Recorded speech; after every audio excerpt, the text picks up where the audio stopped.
Hello, everybody, and welcome into episode number 13, lucky number 13 of the Wow. Scholastic Sitdown here on the SHL network. My name is Luke Jordan alongside Dylan Ward. You said, wow, Dylan, 13 episodes. You can't believe it, right?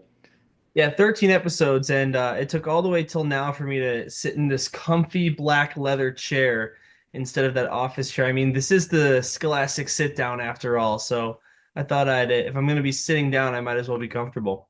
Yeah, look comfy there in your throne. So today we'll talk about the week recap, a lot of games to recap. We'll actually get the chance to talk to our first representative of York today, and none other than head coach Matt Boeing, who's taken the Dukes to the state championship in back-to-back years. Then we'll look outside the SHL, take a look at our standings that have already started to make a shakeup since last week, preview the very condensed week, and then go through our question of the week and trivia. But without further ado, we're not going to waste your time. Let's get right into it. So, with that being said, we started on Monday, December 9th, where you might have seen on the Instagram page how I happened to have correctly guessed the score by some random. It was St. Ignatius with a 4-1 victory over the York Dukes on the road.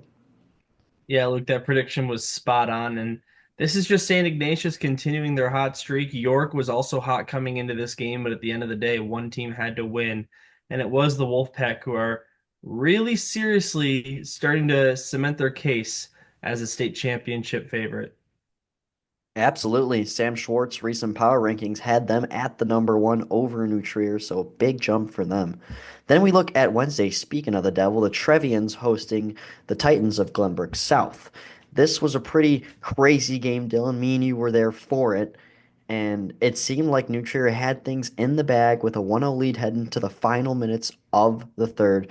Then it was Ben Stevens with just about 3 minutes left to tie things up. It would go to OT where Gunther Hutchin would put home the game winner and snatch the 2 points for the Trevians.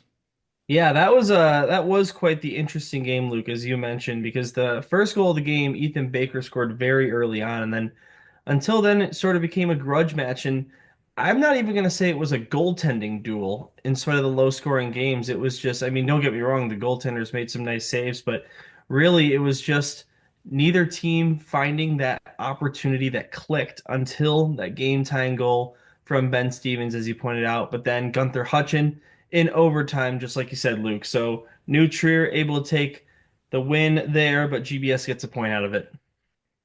Can't complain with the point if you're GBS kind of in the middle of the standings right now.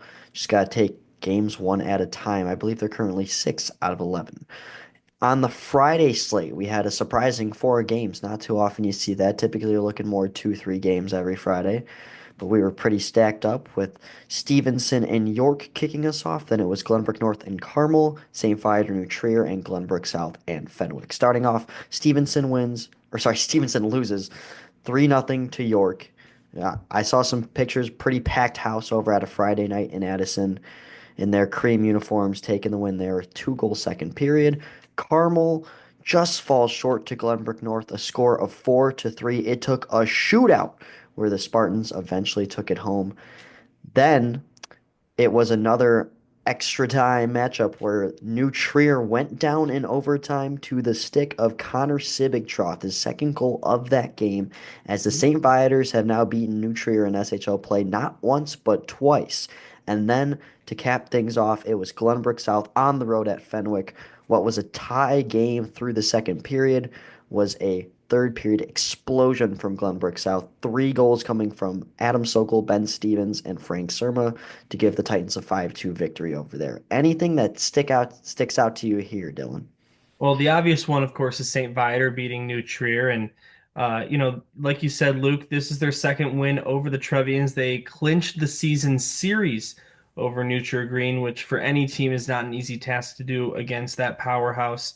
And Connor Sivitroth, only a sophomore as well, really stepping up big, as you said, 2 goals in the game, including the OT winner.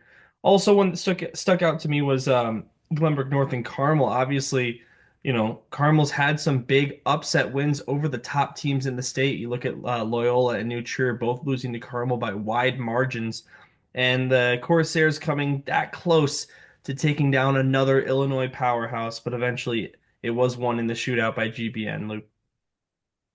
Absolutely. And now we'll look into Saturday, where we had the good old 5 game slate. Started off with York and Carmel at Glacier Ice Arena in the afternoon. Following that was the third game of the STV Cup between Stevenson and St. Viator. Then it was Lake Forest taking on Loyola, Glenbrook North and Glenbrook South for the second time, and then Fenwick and New Trier. So, just going down the list, how about York? A 7-2 victory over the Carmel Corsairs. St. Viator handles Stevenson well, a 5-1 victory. Loyola, it took overtime, but they are able to get the 2 points from the Scouts, who still come away with one game winner coming from Peter Lochnicki. Then we had an inverse Thanksgiving Eve game where not only did the other team win this time around, but if you remember, Glenbrook North scored first on Thanksgiving Eve and they couldn't hang on.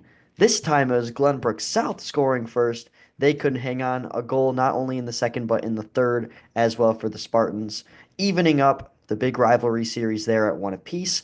And then the final game of the night, New Trier and Fenwick, both teams finished with a 0 in their score. Just one of them had a 1 in front of it. 10-0 final score as the Trevians thump the Friars. What sticks out here? Well, first of all, that 10 goals put up by New Trier Green. And of course, as I was making my score graphic, I had to adjust the line spacing just a little bit so I could fit the 10-0 in there. But seriously, it's not often in this league that you see a team put up double digits in a single game. As we said, there's lots of parity in this league. Max said it on the broadcast last night, probably the deepest the SHL has ever been in its history in a single season. And, in other leagues, you see scores like this, but you just don't in the SHL. But, New Trier versus Fenwick, first place versus last place in the standings. That's still very impressive to do. Not to mention it was 9-0 after the second period. And Luke, you know what sticks out for me here? Nine different goal scorers on the 10 goals for New Trier Green. No hat tricks. Nobody had a multi-goal game except for one player. That's pretty impressive stuff in terms of your depth. Yeah, Cooper Sell, the only person with a multi-goal game out of all the Trevians, and that's really one of Adam Cheris's testaments. He was saying how deep this team runs is going to be so important when you get to March. It's clearly put on paper there with a huge victory. 10-0, that's the most by any team this season in SHL play, and that was done, I believe, once by a team last year when Glenbrook South beat Carmel 10-2. Other than that, I can't recall any other times.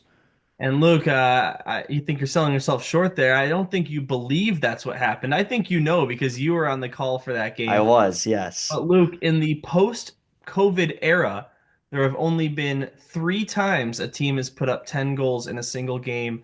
Those two we mentioned. Another one way back in November 2021, it was Loyola Gold beating Barrington 11-0. Wow. 11. How about Yeah. that?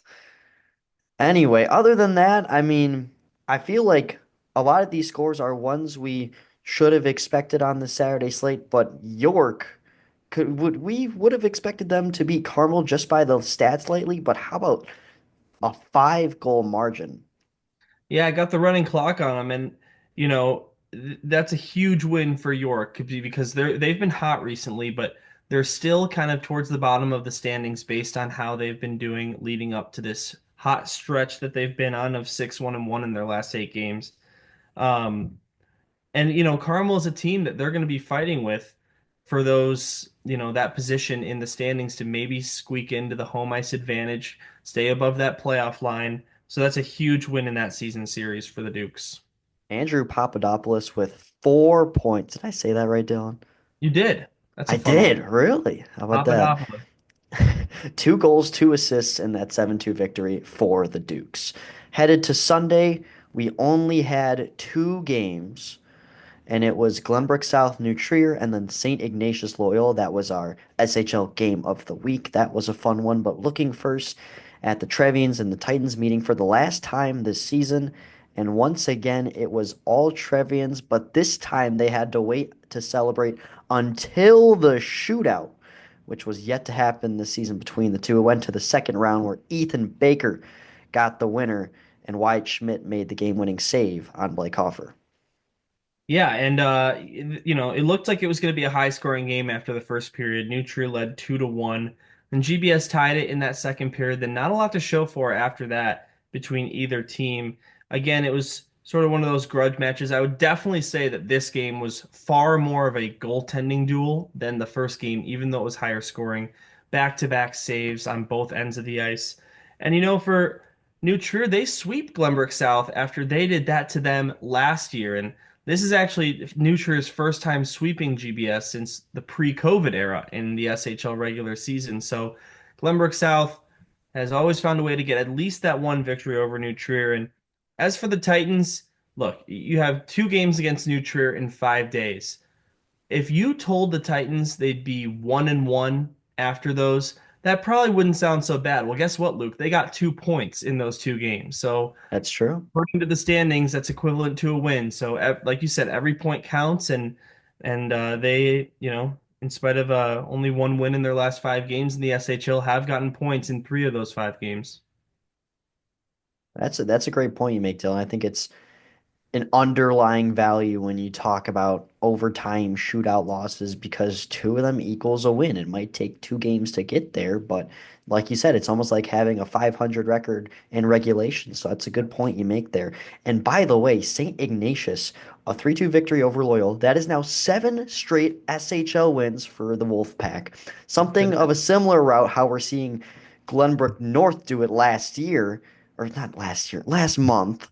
And the Wolfpack doing the same. And how about the ending? I'm sure you saw the end where Loyola was able to get a power play. They pulled their goalie 6-on-4, a really well fought penalty kill unit that Spence Montgomery has, and the Wolfpack win another one.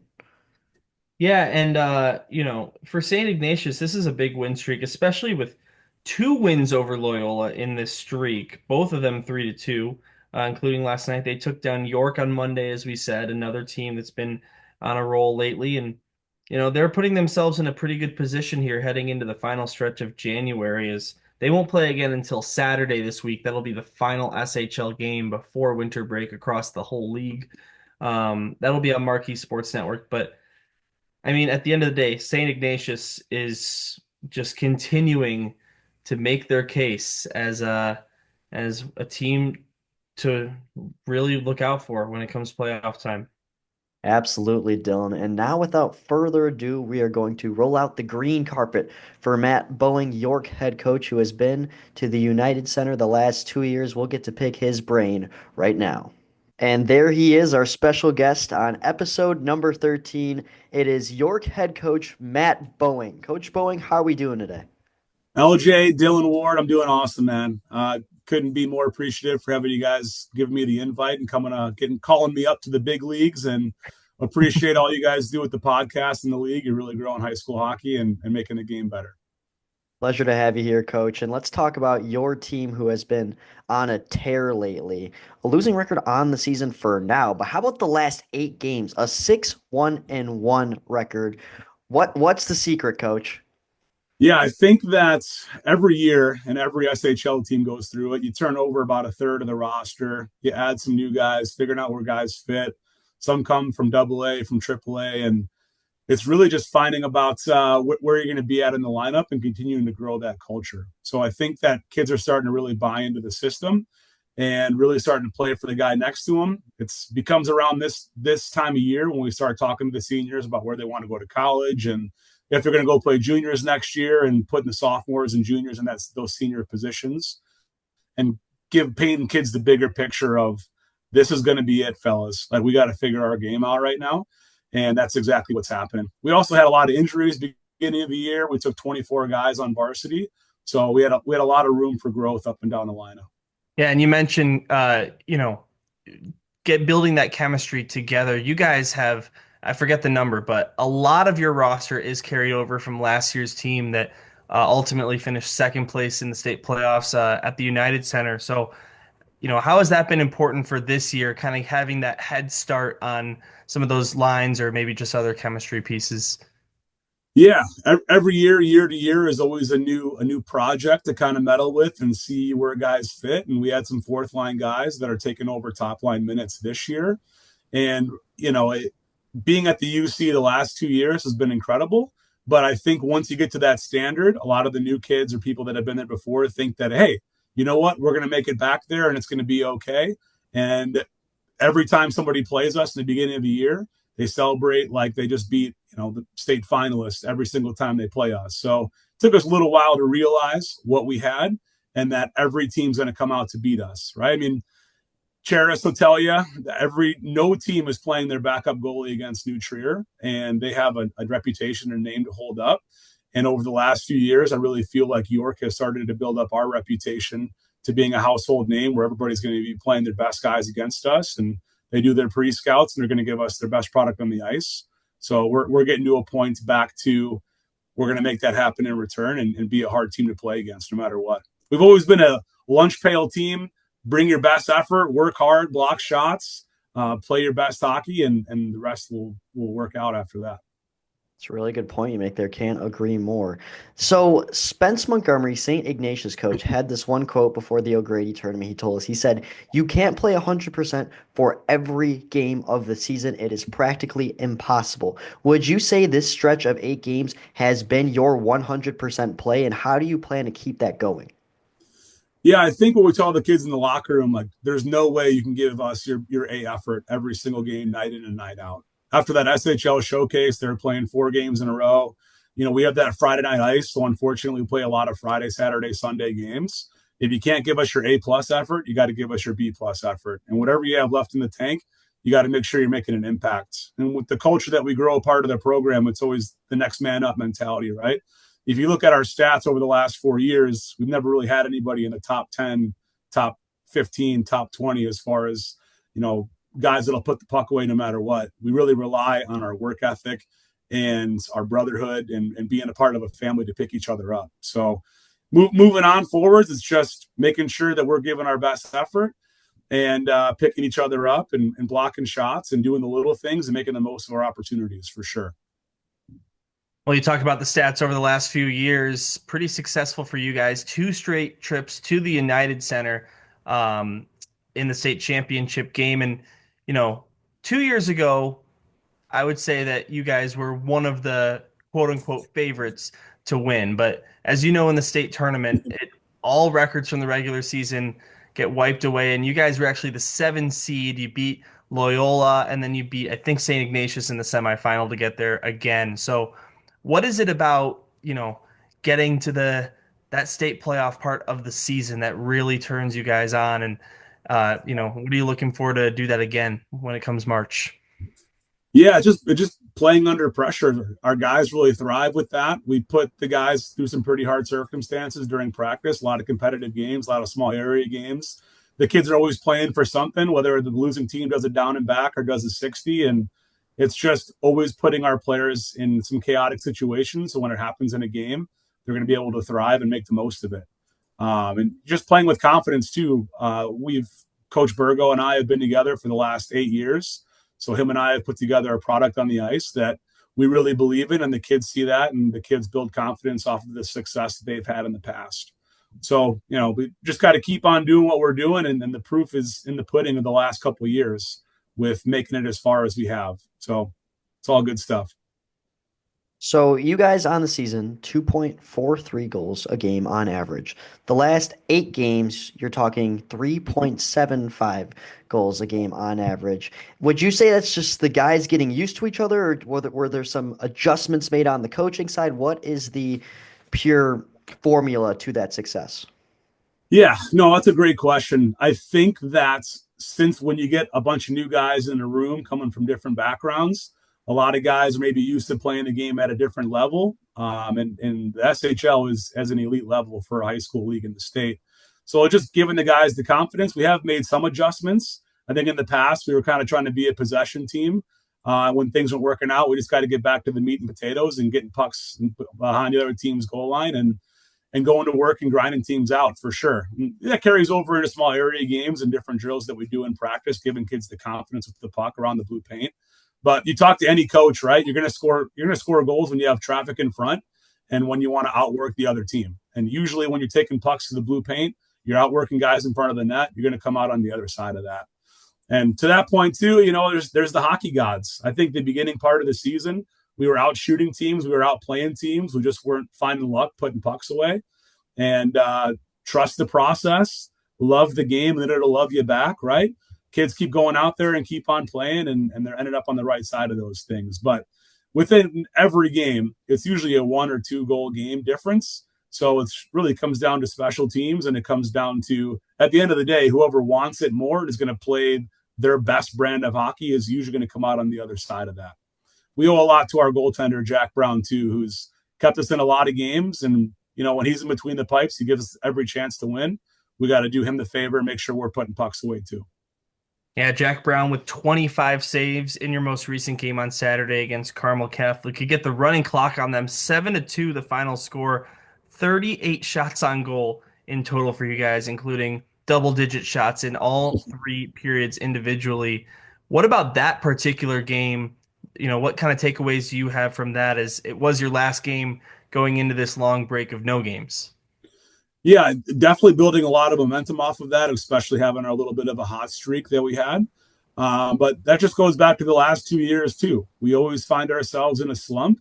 We kind of make some minor adjustments here and there, but the kids never stop believing, and they keep trusting the process and keep moving one foot in front of the other to find success. And Carmel in particular, we just went back to the little things of going to work below the goal line and taking pucks to the blue paint. We scored a lot of goals just taking it there, having guys out working in front of the net and then finishing in front. So it's been great to see. Our secondary scoring has been outstanding. I think guys that we might have saw in a 4th line role are now leading our team in points, one line in particular.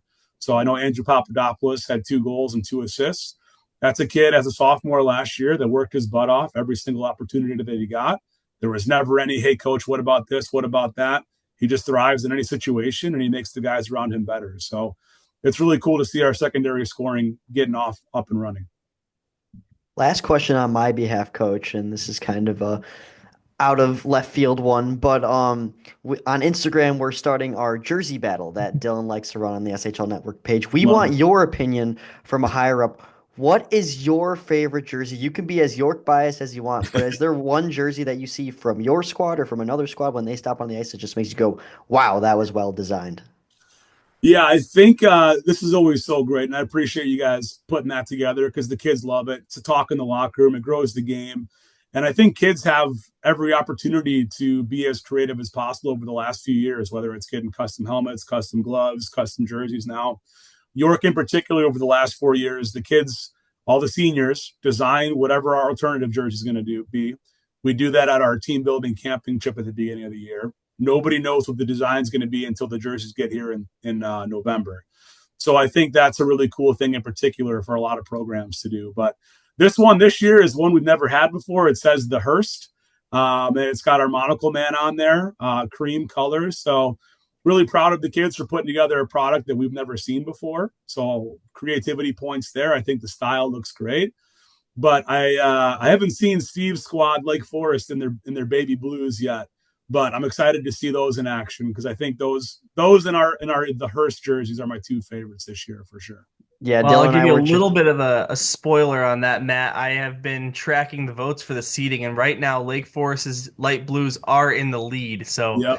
we'll Go see what figure. happens with that. You were spot on. And actually, Luke, that was going to be my last question. I do really appreciate that part of your team where the seniors come together and design the third jersey. You guys have had some cool ones in recent memory. I like those blacks. I love those grays from 2 years ago as well.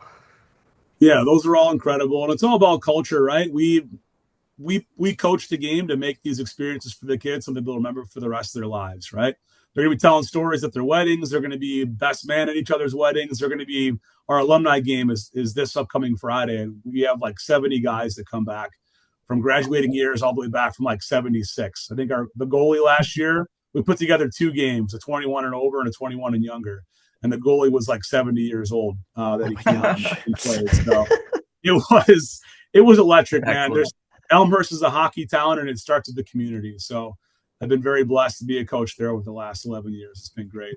Honorable mention, New Trier's thirds or fourths or fifths, whatever they have now. I was a little bit unsure about them at first, but the little cartoon the green ones, right? our kids are loving those. So creativity points to new chair too. You're talking about There's those one And little green guy. ones, right? Yeah. Yeah, yeah, those are nice. yeah, and coach, you talked about how Elmhurst is a hockey town. I do believe now, and this just already goes to show, even at the state championships where the whole city shows up. It is incredible. You guys fill more than half the lower bowl of the United Center that fits an NHL Yeah. team. But also, I've heard through the grapevine that Elmhurst University, your alma mater, is crafting an ACHA hockey team as well. So just when you thought hockey in Elmhurst couldn't get any bigger, how about that? Yeah, I might have to go back for another master's degree to go get called up to the program. But yeah, the other guy that we brought on board this year, Nick Fina, he's friends with the friend of the guy who started in that program. So that's really exciting for Elmhurst. One day they'll get their own rink. It has to happen sooner or later. The YMCA has been such a great asset, and all the kids grow up, playing learn to skate there. We do usually a winter classic game there and have a blast. But it's definitely a hockey community, and being in the Final Four there the last 2 years has been absolutely electric. JV team, Brian Finnerty and his coaches have put together an incredible product on the ice the last 3 years, making appearances there. They're doing great at the varsity two level, and our JV squad is all York hockey alumni that I've coached in the past too. So it's been awesome, man. When you get alumni involved in the program, it's just so incredible, right? Other varsity guy that I coached with, Nick Albergo, he was player of the year at York and went on to play some pretty high level hockey. So there's a lot of good things happening over at York High School right now. Coach Boeing, we really appreciate your time today. Probably one of my favorite interviews yet. You are just such a great personality, and you just know it's so insightful to hear from a coach that just really knows what he's talking about adjustments, all that type of stuff. Really fun to pick your brain today, Coach Boeing, and thank you for joining our podcast. Yes, thank you. LJ, you're the man. Dylan, I'll see the Mustang around the ring. So you still hockey with horsepower, or are you still whipping the Mustang, Tokyo No, no, drifting? I sold that thing. Way too many miles on it, having all sorts of problems, but I definitely miss it. No, that's awesome, man. Yeah, no, thanks for all that you guys do. I know along with Evan and Max and Wes and all you guys, it's effortless hours, but people are watching across the world, and it's been really fun to see you guys grow. So I'm excited to see what your future has, both of you guys, in broadcasting and beyond. So thanks for all that you both do. Thank you, Thank Matt. you, Coach. Big thanks to Matt Boeing for being our episode number 13 guest. I think we only got three or four more teams to knock out. But obviously, always fun to talk about the experiences that Matt Boeing has already had with this Duke's varsity squad, working his way up from being a previous JV coach to now varsity, where he's controlled a York team, like as we talked about, all that 10 plus minute increment about just how hot that team has been lately. They in the late November to early December, they have just been on point. With that being said, we're now going to look outside the Scholastic Hockey League to the three leagues we like to highlight. HSHL West, the North Central, and the CCHL. Starting off with the North Central, New Trier Blue, who is the Trevian's varsity 2 team, is still at the top of that league with a 15-4 record. They were 15-3. They fell to Chicago North 3-1 on Sunday. And to round out that top five, it goes New Trier, Evanston, BGHW, Deerfield, and Chicago North. In the CCHL, Bennett is now the only undefeated team in the Chicago Catholic Hockey League. It previously was Bennett and Brother Rice, who was 8-0-0 until they had to meet with the Red Wings and lost 4-3. So Brother Rice now 8-1, still up there as Bennett's at the top. Then it's St. Ignatius, Brother Rice, Notre Dame, and then Providence Catholic. And how about this? The IHSHL West. This might be the best winning streak in the state when it comes to in-league play, at least that we know of. Maine is at the top. They have 17-2-1 record. And Dylan, do you want to take a guess on how many games they've won in a row? 17, 2-0, or 2-1. Let's try. I mean, based on what you said, it's got to be 10 plus. I'll say 11. Wow, that's close. That's close. 12 Wow, straight I was games for close. the Maine Hockey Club. Then it's Glenbard in second, the Warriors defending state champs in third. Neuqua Valley has made their way into the top five at number four, and Plainfield has slowly fallen, but still in the top five. So now we'll go back into the Scholastic Hockey League and let's take a look at these standings. So now, time to look at the standings that have already changed quite a little bit from when we checked in last week. And now we're going to put it up on your screen right now. So there's a look. 11 teams, and it's New Trier at the top right now, a 16-4-1 record. St. Ignatius is at number 2, 14-5-2. St. Viator at number 3. How about the jump that they've made? And that's only in 19 games with a 13-5-1 record, winning 4 of their last 5. Loyola is behind them at number 4, a 12-6-3 record. GBN and GBS are neck and neck with each other as Glenbrook North 13-3, 26 points. Glenbrook South at number 6, a 10-6-3 record. Then it's the York Dukes who have now made their way up to number 7. Don't be fooled by that 9-10-4 record. As I mentioned with Matt Boeing, his team 6-1-1 in their last 8 games. Lake Forest has that last playoff spot at number 8, 7-12-3. And as you see there in their last 5, like we talked about Glenbrook South, Dylan, they've been able to grab those OT shootout losses when they do lose. They've now got 3 of them on the season, 2 of them coming in their last 3. Carmel at number 9, they are just outside of the playoff brink with a 7-11-2 record. 1 point behind Lake Forest, but you have to note they've played 2 less games than the Scouts have. At number 10, Stevenson is there with a 6-12-2 record. They've lost 5 straight, one of those coming in overtime. And then it's Fenwick to round things out, 5-17-0. So, Dylan, just any thoughts that stick out right away? Well, first of all, Luke, the congestion at the top five, it's something that we hammered down last week too. But New Trier and St. Ignatius are those top two, but the teams below them have some games in hand. And when you look at the second place in the SHL to the fifth place, there are only 4 points separating those teams. So that's going to be a dogfight. I look at the bottom of the standings as well. York currently in seventh place with the 22 points. Then below them, it's Lake Forest, Carmel, and Stevenson, only separated by 3 points for that final playoff spot. So it's going to be really exciting as we get into January here to watch how those shake out. And we're about to get into our week preview as well, but only 2 games this week, and none of them in that 7th through 11th spot. So all of those point totals are locked in until 2025 when we kick things back off in January. So yeah, we'll see what the last month of the regular season brings for a lot of these teams, and it's going to be really interesting. Nothing even close to decided yet. I also want to make a point that over the last 3 seasons, at least 2 teams have clinched the playoffs before winter break.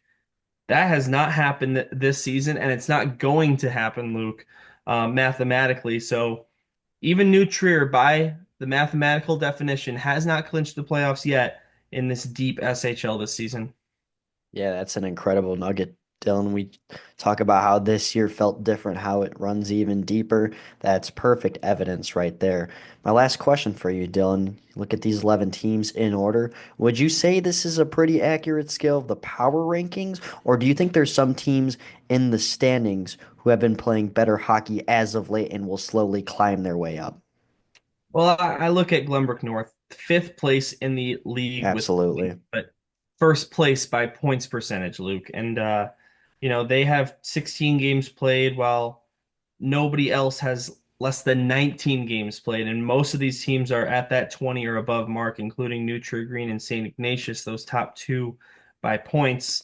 Other than that, I would say it's pretty solid. Just that Glenbrook North being in fifth is definitely can throw you off because their record is the I mean they do have the best record in the SHL. I don't think anyone's going to argue that. 13-3 versus you look at New Trier, they're 16-4-1, that's 16-5. Um yeah, besides that, I think everything else looks pretty accurate. Yeah, I would have to agree, Dylan. So now we'll take a look at the very short week ahead. And now we'll take a look at our week preview. Originally 3 games, now down to 2. There was one postponage on Wednesday between the Dukes and the Spartans. So now one on Wednesday, one on Saturday, both featuring St. Viator. They have one on the road and then one at home. So first we'll look December 18th. St. Viator and Glenbrook South at the Glenview Community Ice Center at 7:10 p.m. I look at this one and I just say, wow, this should be fun between these two teams. Yeah, Luke, St. Viator obviously very hot right now. Glenbrook South in a little bit of a slump in SHL play with only one win in their last five. But we remember last time these two teams met, and the only time so far this season, it was 2-1 St. Viator into the third, and the Titans tied it up and then scored the game winner, I believe, in the final minute. Luke, you were on the call for that one. Yeah, it's Um, pretty nuts. yeah, that was a good game. So I think we're gonna see another good game between these two. And in recent memory, Luke, whenever these two teams match up, it doesn't matter who's hot, who's cold, whose record is what. They always play a really close and gritty game against each other. It just seems to be that way. And sometimes you'll see some lopsided final scores, but like I remember Viator beat GBS 5-2 last year, but the game was a lot closer than that. And it was 3-2 late with an empty netter and then one more. So yeah, we'll see what happens in this one. And then it's St. Viator again on Saturday, December 21st, before we take a long hiatus here in the Scholastic League. Everybody gets to enjoy their winter break.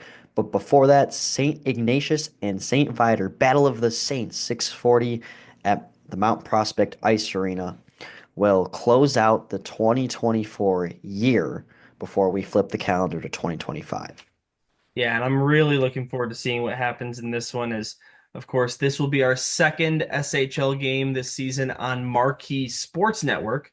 So that'll be really fun as we look forward to that. Nice no netting at Mount Prospect Ice Arena as well. Uh, Beautiful. but based on what happens against Glenbrook South on Wednesday, this game, no matter what, is going to be really intriguing because especially if Viator wins that game on Wednesday, then you're talking about this, third and second place. I guess you're talking about that anyway of the SHL. I mean, you look at these records side by side. St. Ignatius 14-5-2, Viator 13-5-1. So I'm gonna have my popcorn ready for that one on Marquee Sports Network. Yeah, I mean, you really couldn't choose a better matchup right now. Same fighter, a tough week, two teams above 500, and finishing it off with the number one team as of the recent power rankings. And if the Wolfpack come out on top in this one, that would be 8 straight SHL wins. We'll have to wait and see, but for now, let's hop over to our question of the week and trivia. So, our question of the week is what rule in high school hockey should change if you had the power? I have a couple in mind. So, Dylan, I want you to run yours first so I don't overlap you.